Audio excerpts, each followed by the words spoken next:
New York-born composer, producer, director Jessie Cutler began his artistic journey into the world of show business at the age of 13. With the help of two friends from junior high, he formed the teenage musical group The Young Executives.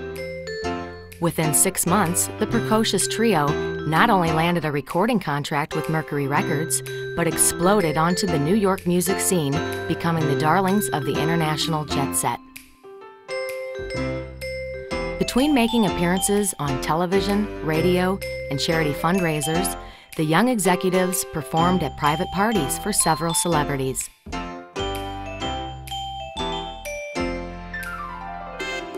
Like the Rolling Stones, Sammy Davis Jr., Anthony Newley, and Joan Collins, to name a few.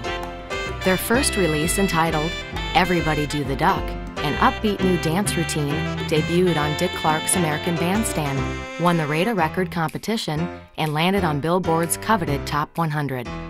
After attending the Highland Prep School and Hofstra University, Jessie landed a key role in the original cast of the Grammy Award-winning off-Broadway show Godspell. There, Jessie sang, played acoustic and lead electric guitars, as well as co-arranged the songs for the original cast album on Arista Records and the movie soundtrack for Columbia Pictures. Over 800 shows later, Jessie was signed to Brut Records, a division of Fabergé Cosmetics, as their premier recording artist, followed by comedian Robert Klein and singer Michael Franks.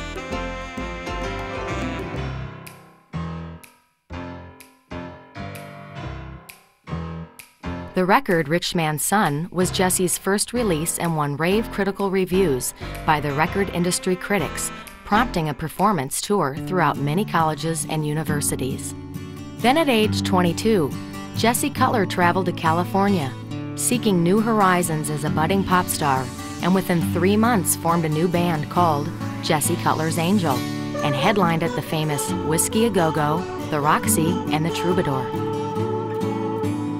It wasn't long after that Jessie Cutler assembled a massive portfolio of new songs and subsequently signed a contract with United Artists Records as a singer-songwriter, with his debut album produced by Academy Award winner Joe Renzetti, featuring several top LA musicians like Lee Ritenour, Ed Green, Jay Graydon, and Steely Dan's Victor Feldman.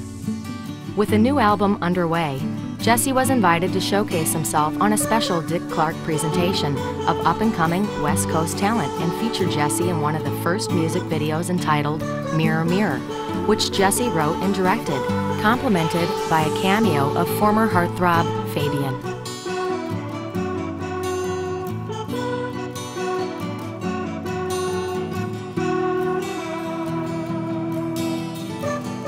Jessie Cutler continued his restless journey amid the performing arts by making TV appearances and experimenting in the recording studio, during which he fell in love with the cinema while making an on-screen appearance in the Buddy Holly story with Gary Busey. It was then that the silver screen made a deep, lasting impression on the young artist. Months later in Beverly Hills, Jessie was socializing with celebrity photographer Dick Zimmerman at a promo party for Robin Williams, when he caught the eye of the editor of Playgirl magazine.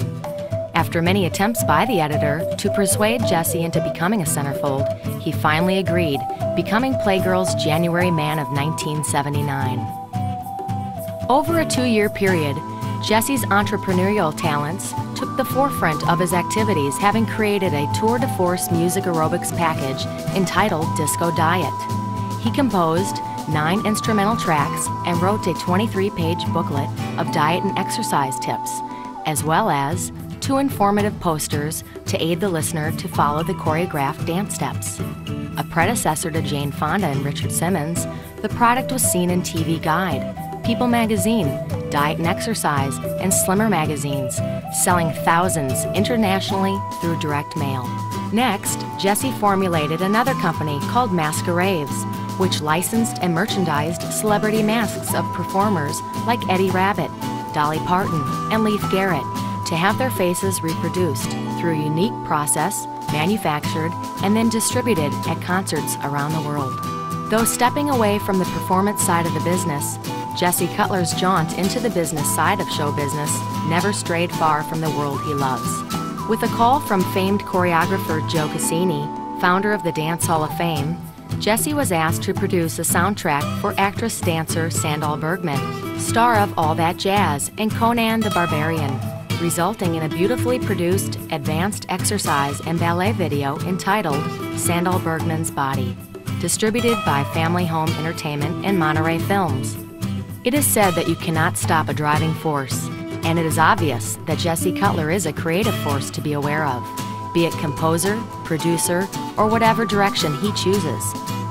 Jesse Cutler is no longer a restless seeker, but a man whose focus is totally on his career as a multimedia composer, producer, and director for motion pictures, television, and the World Wide Web.